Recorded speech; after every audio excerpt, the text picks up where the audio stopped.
सलाम, नमस्ते, सत श्री अकाल। मैं हूं रजा और आप देख रहे हैं रजाग्राफी की खास स्पेशल रिपोर्ट, वॉर अपडेट। और ये जंग है थाईलैंड और कंबोडिया के बीच। लगातार इसके बारे में जो आपको जानकारी मिल रही है, मैं देख रहा हूं कि हिंदुस्तान, पाकिस्तान और बांग्लादेश, यूएई के लोग कंफ्यूज हैं। जो हमारे देखने वाले हैं उनको पता नहीं है कि ये जंग की वजह क्या है।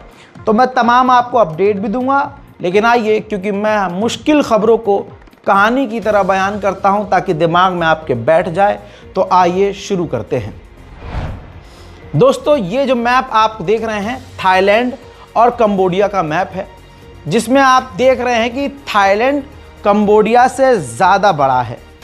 इसी तरह से थाईलैंड की फौज और थाईलैंड की मिलिट्री ताकत कंबोडिया से कई गुना ज़्यादा है। सवाल आपका ये है कि भाई दोनों के बीच अचानक से क्या हुआ?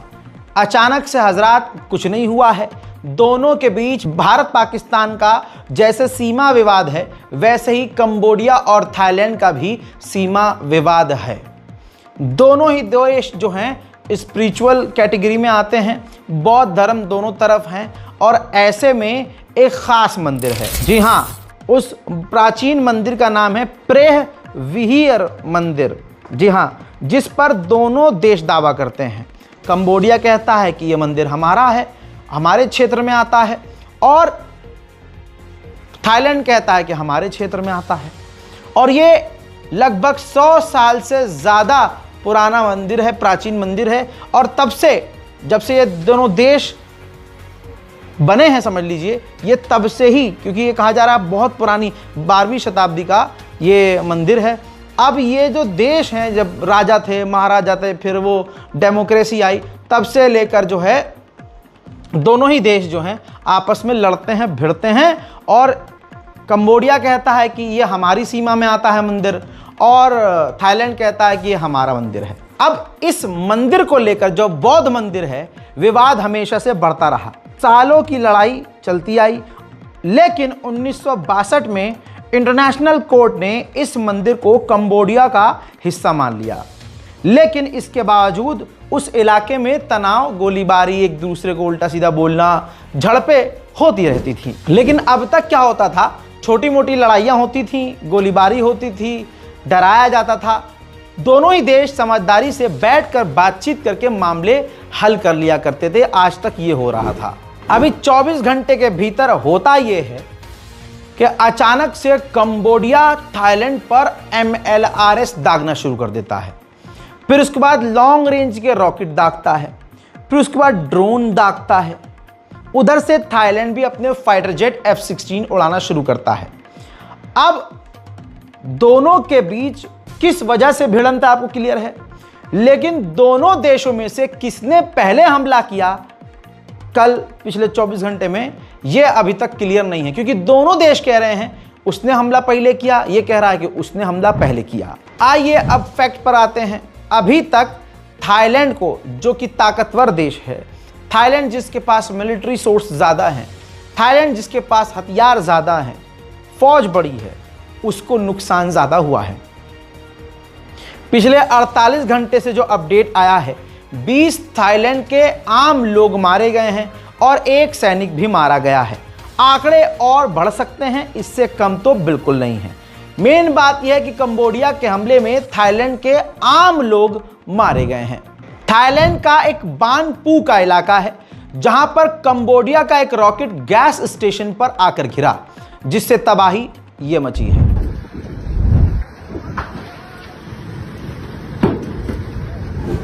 अब दोनों तरफ से आर्टिलरी शेलिंग होना शुरू हो गई। ये वीडियो देखिए, ये बॉर्डर पर तैनात एक थाई जो आर्मी है, वो सैनिक है, जिसने सोशल मीडिया पर वीडियो पोस्ट किया, जिससे क्लियर हुआ कि दोनों देशों के बीच भीषण जंग जारी है।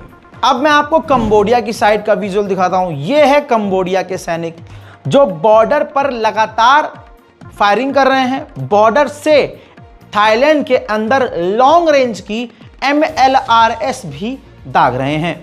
उधर जो थाईलैंड है, अपने F-16 फाइटर जेट से कंबोडिया के सैन्य ठिकानों को निशाना बना रहा है।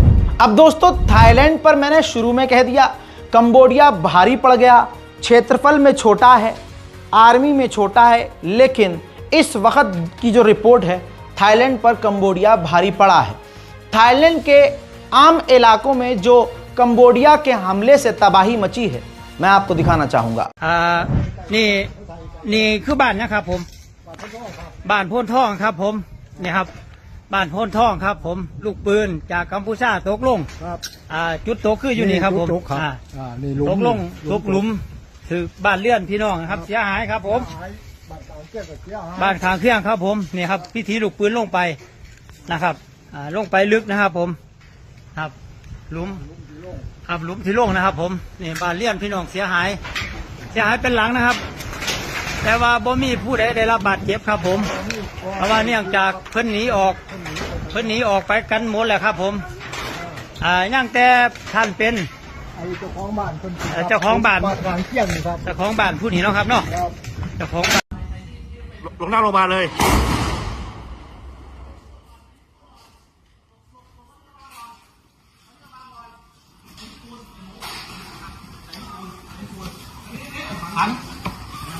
báo này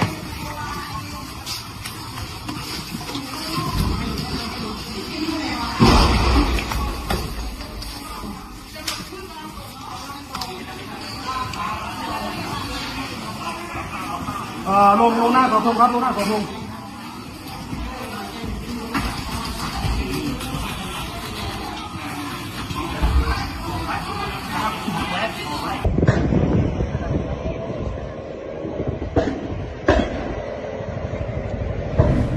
उधर अब इस तबाही मचाने के बावजूद उल्टा कंबोडिया ने ही यूएन की इमरजेंसी मीटिंग बुलाई है। थाई सैनिक बिल्कुल भी कमजोर नहीं है। वक्त वक्त की बात है कौन किस पर भारी पड़ गया। जैसे ये मेरे साइड में आप ये तस्वीर देखिए, ये थाईलैंड के सैनिक हैं जो खुद भी पूरी ताकत से कंबोडिया के जो सैन्य ठिकाने हैं उस पर आर्टिलरी दाग रहे हैं। इसके अलावा थाईलैंड, अभी ताज़ा जानकारी है, थाईलैंड से एक और तस्वीर है, ये देखिए थाईलैंड जो है ड्रोन्स का इस्तेमाल कर रहा है। जो कंबोडिया के सैन्य अड्डे हैं, चेक पॉइंट्स हैं, बॉर्डर का इलाका है, उस पर बम गिराने के लिए। उधर ये वीडियो ज़्यादा खतरनाक है, बॉर्डर का वीडियो है, दोनों तरफ से खतरनाक गोलीबारी हो रही है, दोनों तरफ भारी तबाही है और लगातार गोलीबारी और बमबारी की आवाज़ आ रही है। थाईलैंड ने अभी तक जंग का ऐलान नहीं किया है, न माना है कि ये जंग है, लेकिन हालात बिल्कुल जंग जैसे बने हुए हैं। थाईलैंड ने आधिकारिक तौर पर सारे स्कूल बंद कर दिए हैं और ऐलान कर दिया है कि स्कूल अब शेल्टर की तरह काम करेगा, क्योंकि कंबोडिया का भरोसा नहीं है, वो कहीं भी किसी भी तरह से कभी भी हमला कर सकता है। आधिकारिक तौर की बात करें तो थाईलैंड ने कंबोडिया के इस हमले की निंदा की है और कहा कि हम इसका जवाब देंगे। वॉर रूम की बात करें तो आपकी स्क्रीन पर यह आदमी जो नजर आ रहा है, ये कंबोडिया का प्रेसिडेंट है। ये वॉर रूम के अंदर बैठे हैं। कई तस्वीरें मैं आपको दिखा रहा हूं इनके वॉर रूम की। ये देखिए, यहां ये बैठकर थाईलैंड पर सेंसिटिव इलाकों पर हमला करने की परमिशन दे रहे हैं और ऑर्डर दे रहे हैं। अब मैंने जिसकी बात की थी, ये वो वीडियो है, बड़ा खास वीडियो है। थाईलैंड का ये F-16 फाइटर जेट है जो कंबोडिया के सैन्य ठिकानों पर बमबारी कर रहा है। मैं आपको क्लोजिंग रिपोर्ट में यह बता दूं कि कंबोडिया का नुकसान कम, फिलहाल तक थाईलैंड का नुकसान ज्यादा हुआ है। हालात बेकाबू हो रहे हैं। थाईलैंड ने पलटकर हमला करना शुरू कर दिया है। गलियों और सड़कों पर आर्टिलरी देखी जा रही है। कहां पर? थाईलैंड और कंबोडिया दोनों तरफ, दोनों के जो बॉर्डर के गांव हैं वहां पर भी दोनों की जो फौज है टैंक लेकर उतर गई है, आर्टिलरी लेकर उतर गई है। F-16 advance fighter jet Thailand ने उड़ाना शुरू कर दिए हैं और हमले भी शुरू कर दिए हैं। लेकिन फिर भी थाईलैंड के 20 आम लोग मारे गए हैं और इससे ज़्यादा बढ़ तो सकते हैं, कम नहीं होंगे। 1-2 सैनिक भी मारे गए हैं और घायल की अभी लिमिट आई नहीं है कि घायल कितने लोग हुए हैं, लेकिन आम लोग थाईलैंड में ज़्यादा हताहत हुए हैं। फिलहाल की इस वॉर अपडेट में इतना ही। इस रिपोर्ट को शेयर जरूर कीजिए। रिपोर्ट को शेयर करते हुए अपनी राय कमेंट सेक्शन में जरूर लिखिएगा। जय हिंद।